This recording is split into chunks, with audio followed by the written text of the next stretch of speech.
Greetings, we're going to try Browser History 3 as a WAD, and before starting it, as the directions say, we should review the Google Developer Tools tutorial, screencasts, and the resources.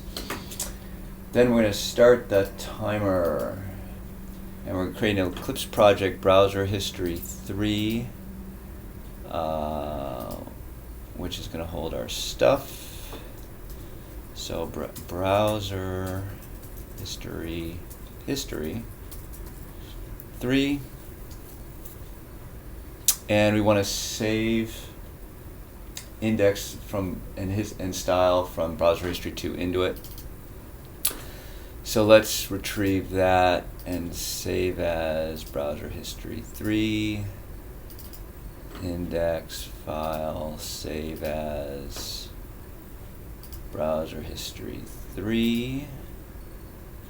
So now we should have two files in there. We'll close this project, and we'll also kind of split things up so we can see these things more conveniently. And we also want to enable live reloading, so we'll go to this and we'll add in workspace Browser History 3. So that's good, and then we'll open the file, workspace Browser History 3, and we'll enable live reload for that. And so now let's just check that we've got live reloading. Whoops. Okay, so that looks good. And then, I don't know, let's change this to red. So our CSS is also live reloading. So sanity check done. Now what we're going to do is make the three sections on these to be 3-column, and we got to create some kind of crazy looking nav bar there. We don't have to do a real elegant job here because ultimately we're going to use Twitter Bootstrap to do this kind of layout stuff. But I thought it just would be kind of good to let you guys fiddle with this stuff a little bit and see. And so one way you can do this, there's a bunch of ways to do this. You notice that we've got word wrap off, and we could put it on. Whoops. Could put it on. But then actually that kind of makes our file longer, so I think actually it's nicer to kind of keep it off for this specific thing, because what we're going to do here is we want to wrap our sections div class equals left, and put this right there, and it's kind of almost easier to see without the word wrapping. Div, and this is where it's a little, this is kind of the CSS kind of being crazy, but really what we want to do is we're going to end up wanting to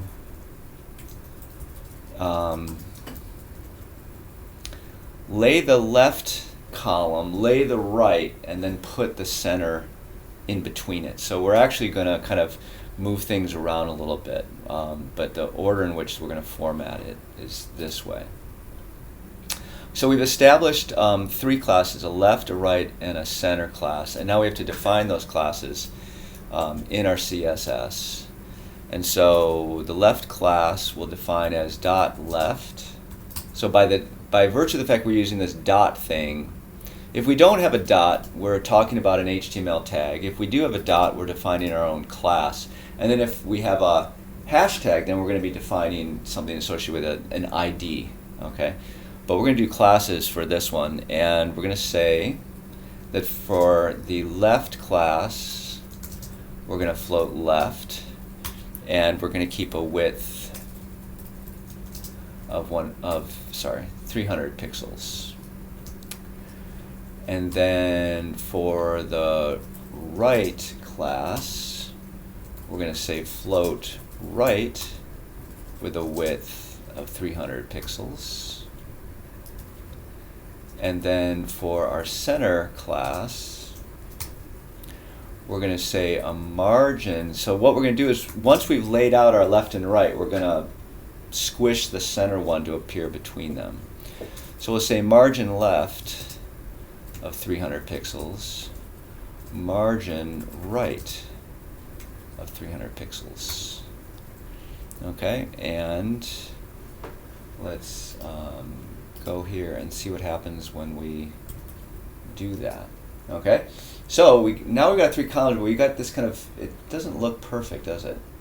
So one thing we could do is we could inspect things, and now we've got our left, we've got our right, and we've got our center. And what I'm noticing here is that we've got a little bit of padding associated with the left and the right on the top, whereas we don't have any with the center. So maybe what we should try doing is adding a little bit of padding.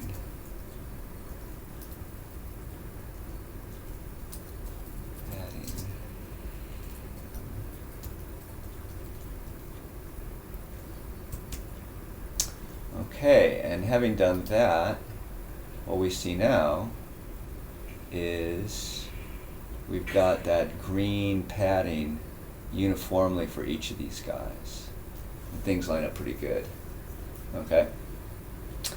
So that's how you do this 3-column thing, and if you had tremendous hassles with it, don't worry too much, because we will move to a framework which makes some of that stuff easier. Okay, the next thing that the WAD wants us to do is make this thing into a kind of crazy, simplistic, super simplistic nav bar. So how do we do that? And what I'm going to do for that is, first thing is we're going to get rid of this table of contents, because that didn't appear, as you notice, in this screenshot. And the second thing we're going to do is we're going to say we're going to get div, and just for grins we'll call it we'll use an since probably we only have one navbar per page, we're going to make this an ID. Okay, and that way we can refer to elements specifically within here.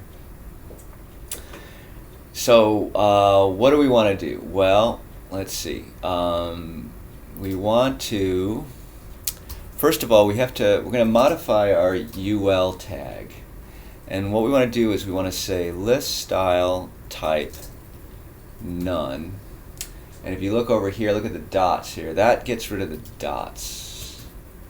Okay. And there's some margin and padding associated with UL, which we'll also get rid of. And then the next thing we want to do is the list items are generally displayed, one per line, and we want to get rid of that. So the way we do that is we say display in line. Okay, and that makes it look like that. That's starting to look a little bit better. And now what we want to do is we want to kind of modify the way that each of these links is shown, but we don't want to modify the way the links down here are shown. Now you understand why I had you add links to these sections. So we have to identify just these links for modification. Basically, I'm just going to space them out.